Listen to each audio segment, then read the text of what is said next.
গৌরবময় সরকারি ব্রজমোহন কলেজের ১৩৭তম প্রতিষ্ঠাবার্ষিকী আজ। দক্ষিণ বাংলার সেই গৌরবোজ্জ্বল আলোকবর্তিকার নাম সরকারি ব্রজমোহন কলেজ।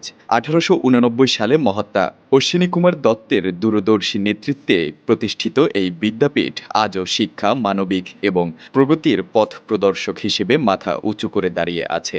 ১ শতাব্দীরও বেশি সময় ধরে সরকারি ব্রজমোহন কলেজ শুধু শিক্ষার্থী তৈরি করেছে চিন্তাশীল মানুষ, দক্ষ নেতৃত্ব এবং দেশপ্রেমিক নাগরিক। এখান থেকে অর্জিত জ্ঞান ও মূল্যবোধ ছড়িয়ে পড়েছে দেশের সীমানা পেরিয়ে বিশ্বের নানা প্রান্তে।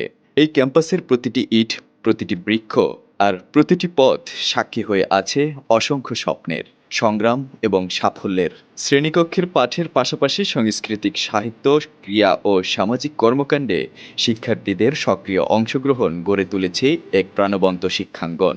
ঐতিহ্যকে ধারণ করে আধুনিকতার সঙ্গে তাল মিলিয়ে এগিয়ে চলেছে সরকারি ব্রজমোহন কলেজ। সময়ের পরিবর্তনের সঙ্গে সঙ্গে নতুন প্রজন্মের জন্য উন্মোচন করছে জ্ঞান ও সম্ভাবনার নতুন দিগন্ত। আজ প্রতিষ্ঠাবার্ষিকীর এই গৌরবময় দিনে আমরা গভীর শ্রদ্ধার সঙ্গে স্মরণ করি প্রতিষ্ঠাতা মহাত্মা অশ্বিনী কুমার দত্তকে এবং সেই সকল শিক্ষক, শিক্ষার্থী এবং প্রাক্তন শিক্ষার্থীদের যাদের অবদানে সমৃদ্ধ হয়েছে এই প্রতিষ্ঠানের দীর্ঘ পথ চলা। গৌরবের অতীত, সাফল্যের বর্তমান এবং সম্ভাবনাময় ভবিষ্যৎকে সঙ্গে নিয়ে সরকারি ব্রজমোহন কলেজ এগিয়ে যাক আরও বহুদূর। শুভ প্রতিষ্ঠাবার্ষিকী সরকারি ব্রজমোহন কলেজ।